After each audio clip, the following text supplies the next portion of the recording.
I want to tell you about the universe. What it is, how it came to be, what its building blocks are. I want to tell you how the future creates the past, which then creates the future. But first, I want to tell you about crystals. You might be surprised to know that a crystal isn't an expensive piece of glass or a chandelier in some fancy dining room. The word crystal simply means a pattern that is periodic. Look at this checkerboard pattern. See how it continues to spread out infinitely in each direction? That means it's a periodic pattern. So that's a two-dimensional crystal. This is another two-dimensional crystal. And this is another. You can also have three-dimensional crystals. By the way, this 3D glass is called crystal because its atoms are actually arranged in a crystalline pattern.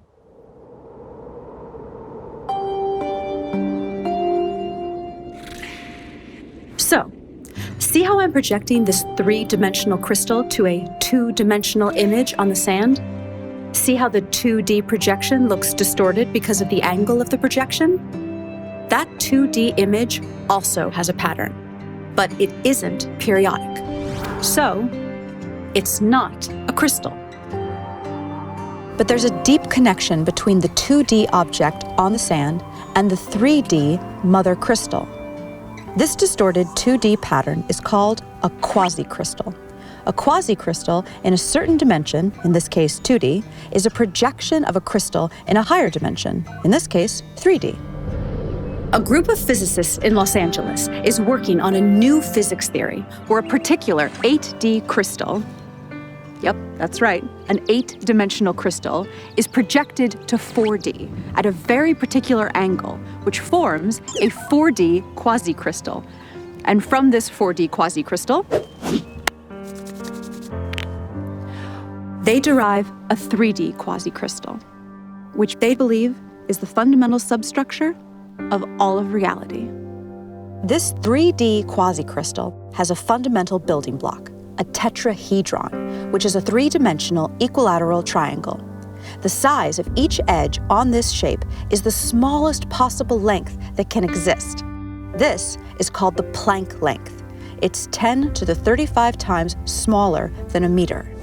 So you know how your TV screen is broken down into building blocks called pixels? A pixel is the smallest possible indivisible unit of the 2D screen.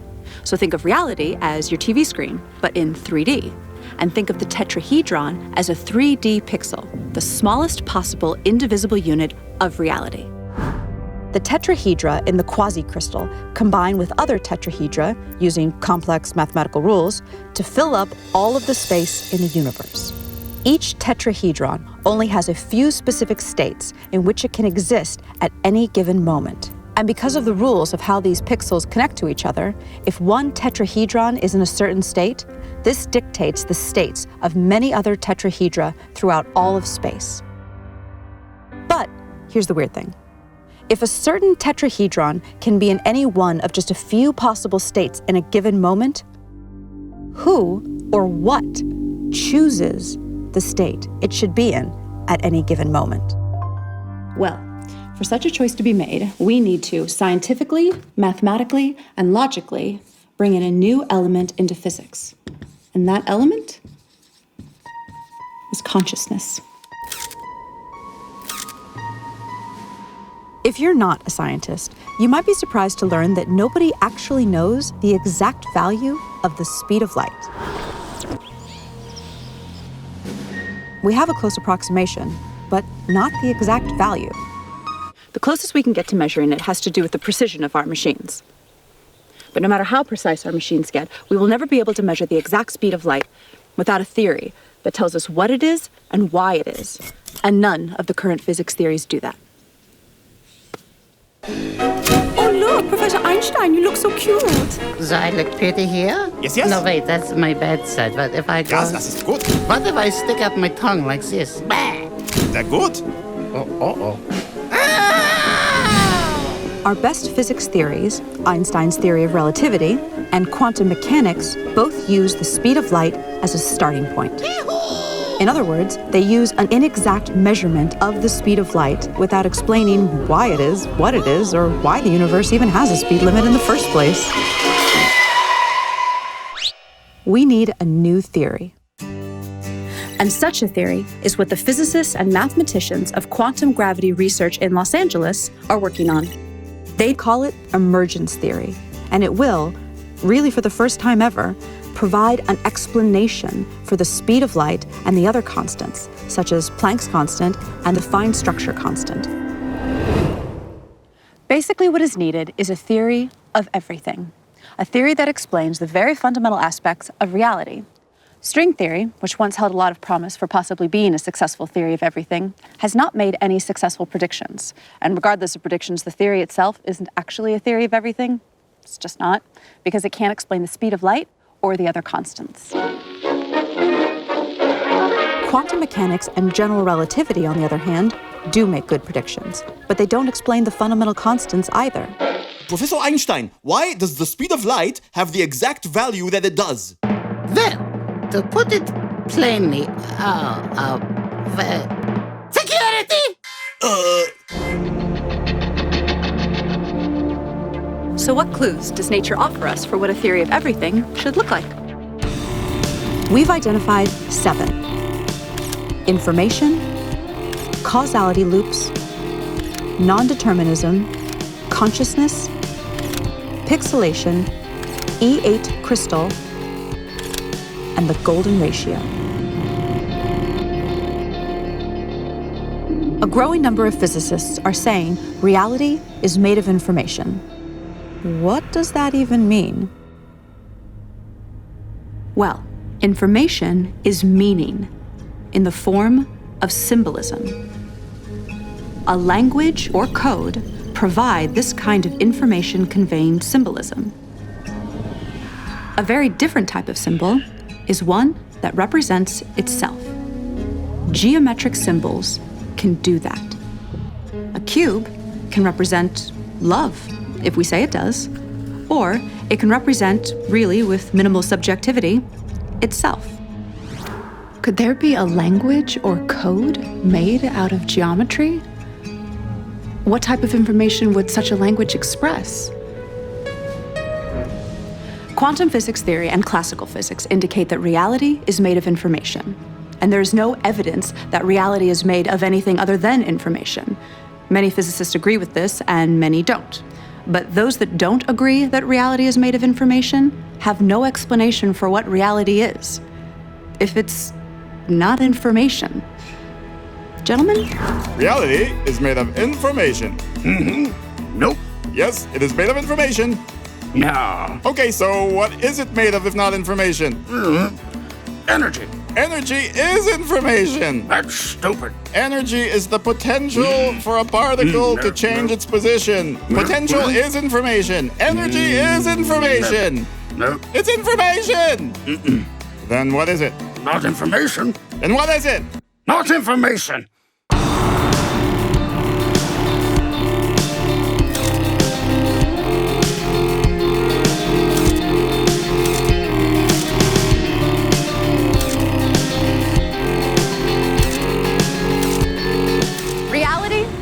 Geometric. A geometric language in the form of geometric symbolism, the type of symbols that represent themselves, might explain how a geometric reality can be made of pure information. Information implies meaning. But what is meaning? Meaning is a comparison. That's what we do. But we do it so fast, we don't realize we're doing it. We look at something and we match it to something from our database. We say, that is a crosswalk. That is a building, not a crosswalk. That is a window, not a building. So meaning is the perception of something relative to something else. So therefore, meaning is subjective and requires choice. Can we get some dramatic music here? Because meaning is subjective, for it to even exist, it needs to be perceived or measured by some form of consciousness. Einstein showed how the past and the future exist simultaneously in one geometric object. So all time exists all the time. Let me say that again. All time exists all the time. I know that sounds kind of weird and unintuitive, but we have to kind of suspend our common sense.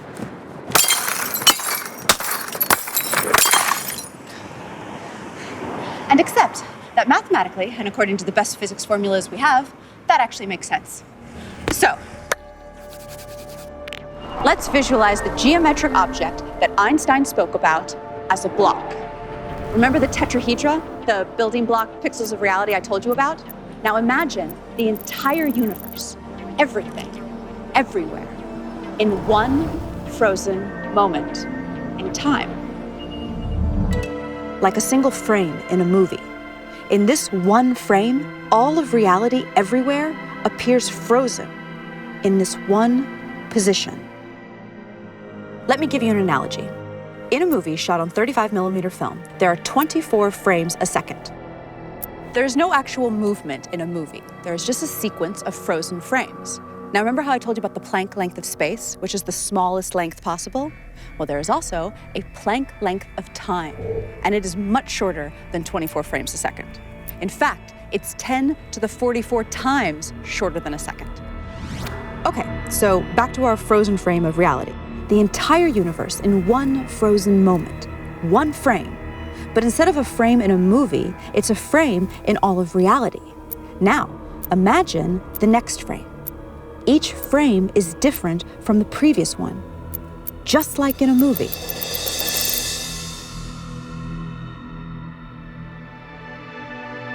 See how all frames exist in Einstein's space-time all at once?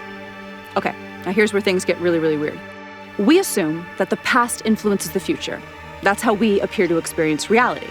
But when you look at this block, why would one side be the past and one side be the future? Why go left to right and not right to left? Why can't the future influence the past?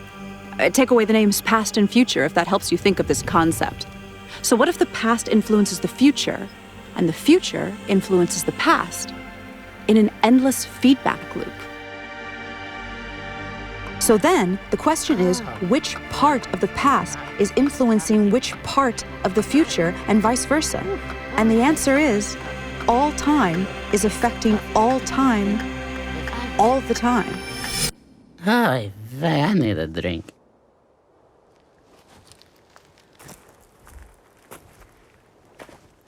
Is this even possible? Can me 20 years from now influence me now, just as I influence her?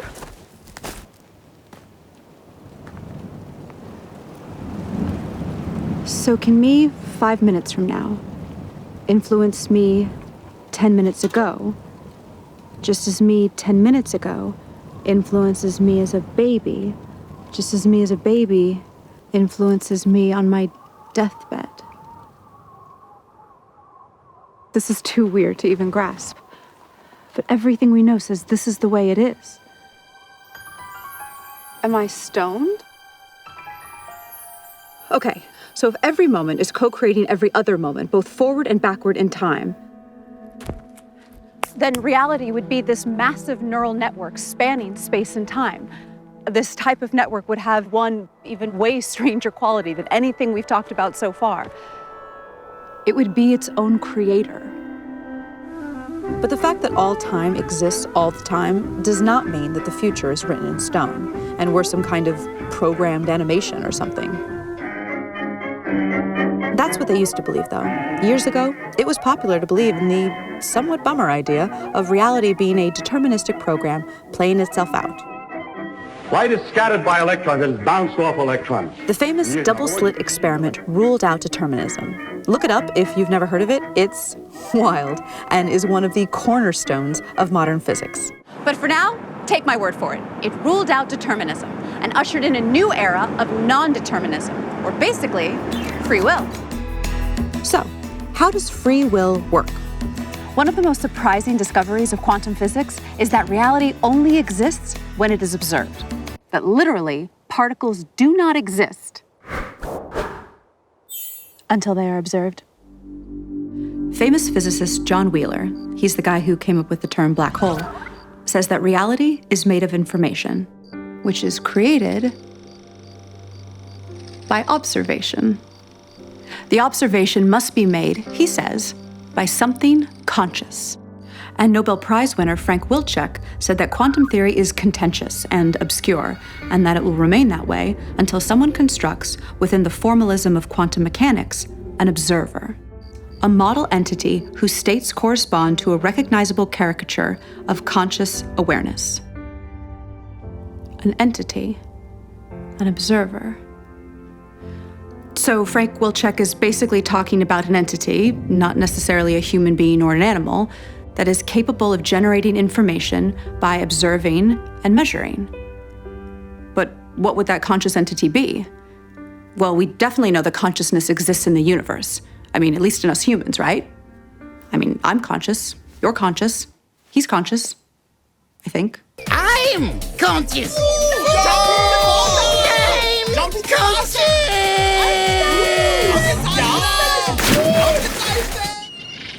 Consciousness relates deeply to physics in ways not yet fully understood.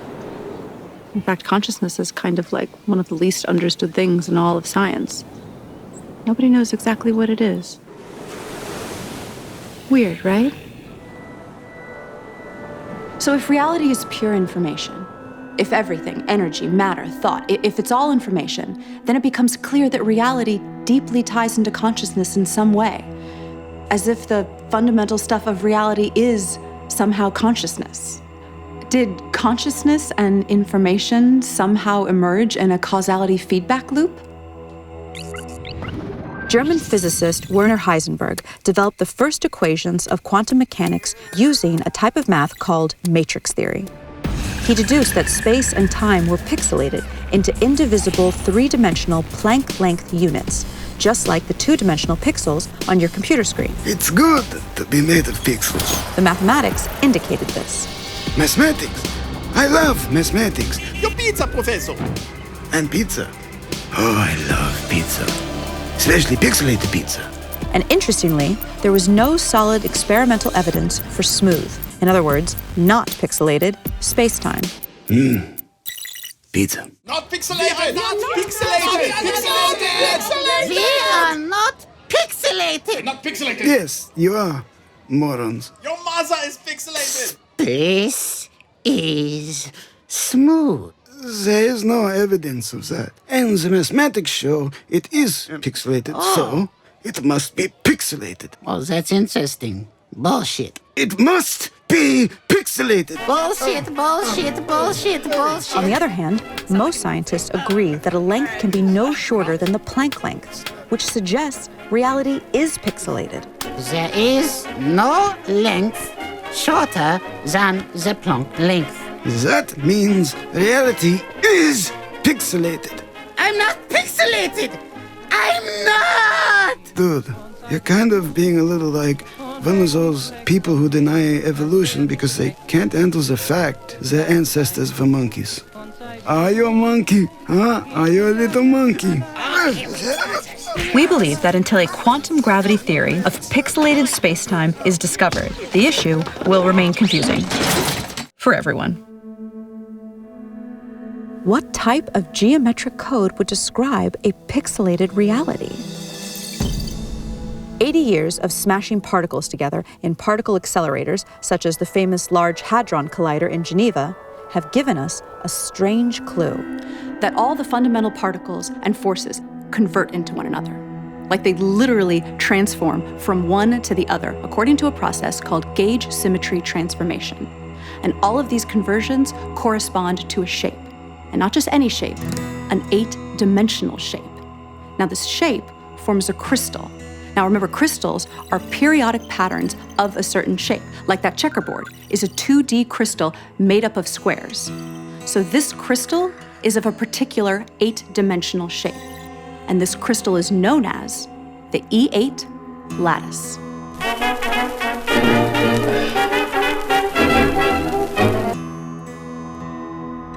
To generate that 3D quasicrystal, the substructure at the pixelated fabric of reality, we project this 8D crystal to 4D. And then we convert that to 3D. Now, just like the basic cell shape of the 3D cubic lattice is the cube, the cell shape of the E8 lattice is an 8D shape with 240 vertices. We call it the Gaussian polytope. When the Gaussian polytope is projected to 4D, it becomes two identical shapes of different sizes. The ratio of their sizes is a unique number, 0.618, also known as the golden ratio.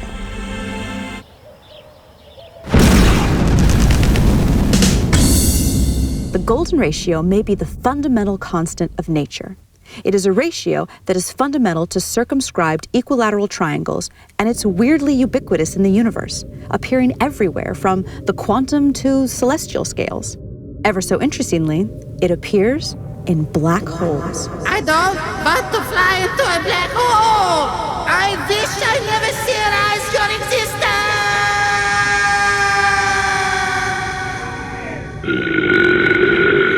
Okay, let's get serious for a second. Here are 3 quick facts for you science heads. The golden ratio is the precise point where a black hole's modified specific heat changes from positive to negative. And it is part of the equation for the lower bound on black hole entropy. The golden ratio even relates the loop quantum gravity parameter to black hole entropy. Why does this support the claim that the golden ratio is the fundamental constant of nature? Because a theory of everything must unite general relativity with quantum mechanics, and a black hole is where these two theories converge at their limits. Okay, so bear with me through some really weird math right now, and I'll reward you with some amazing footage of John Malkovich getting a pie in the face. There's a type of mathematics called matrix mathematics. No, not that type of matrix.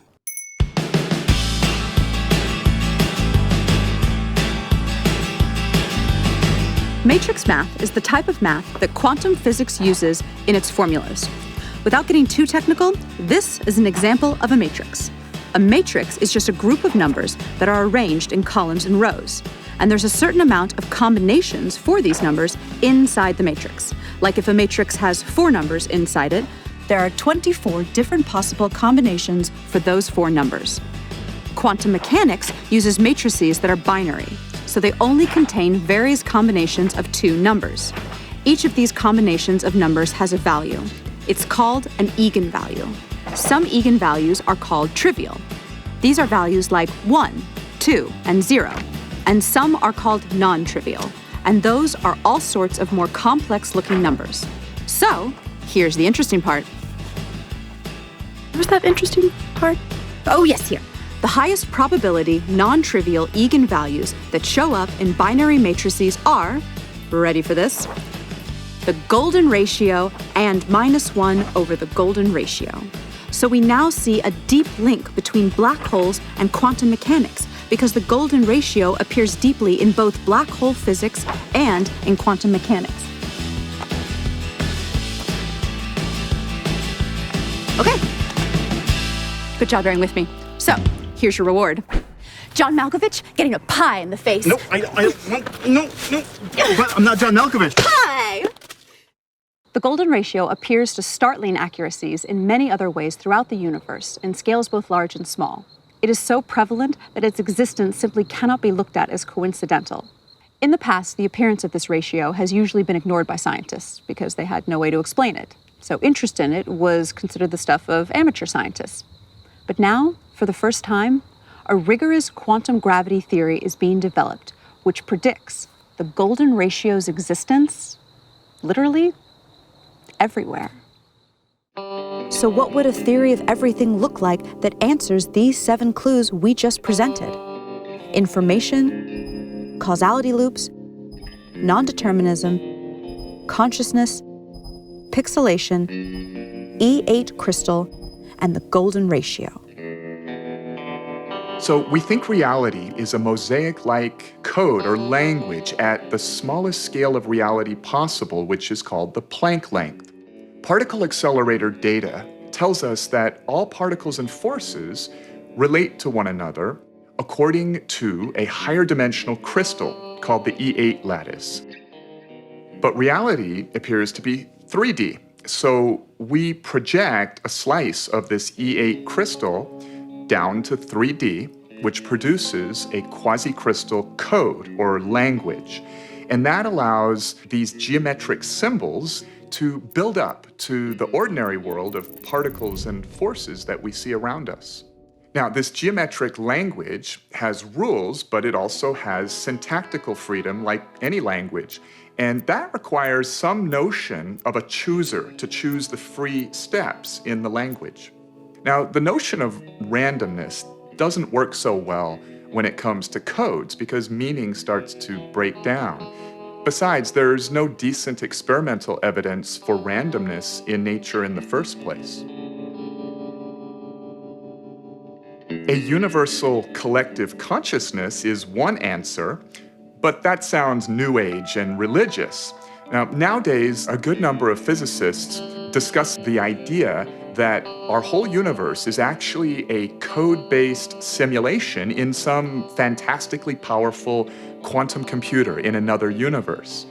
Now, if true, then by the same logic, that other universe where the computer running the simulation of our universe would also supposedly be a simulation in another universe. So the idea is a little shaky, but it's being discussed seriously by a lot of credible people. But it turns out that a universal collective-like consciousness of some sort may be physically inevitable. Now, we don't need to anthropomorphize this idea or make it religious or spiritual.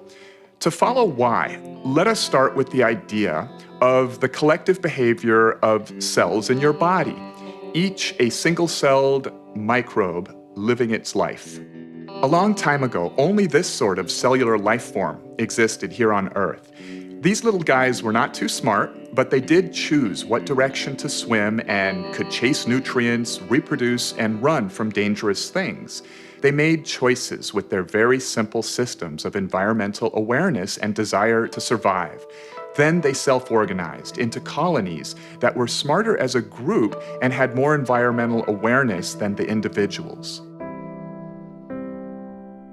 Eventually, animals such as humans emerged. Sophisticated forms of awareness and consciousness now float on an ocean of 37 trillion living cells, self-organized as a human being.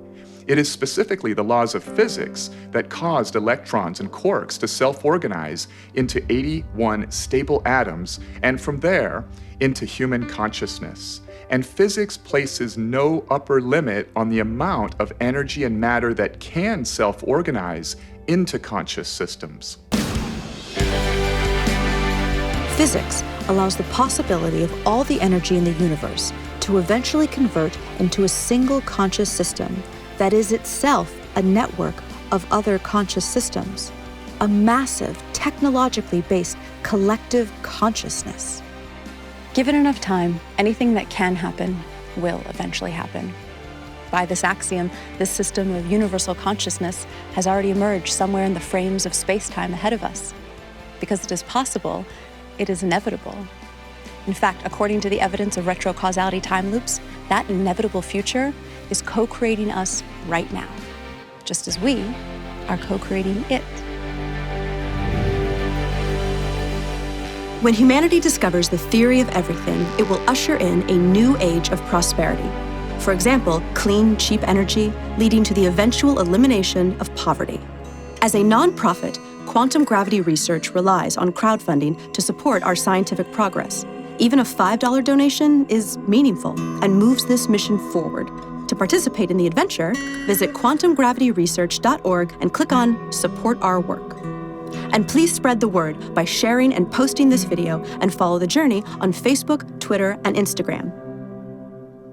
Visit quantumgravityresearch.org to get more information.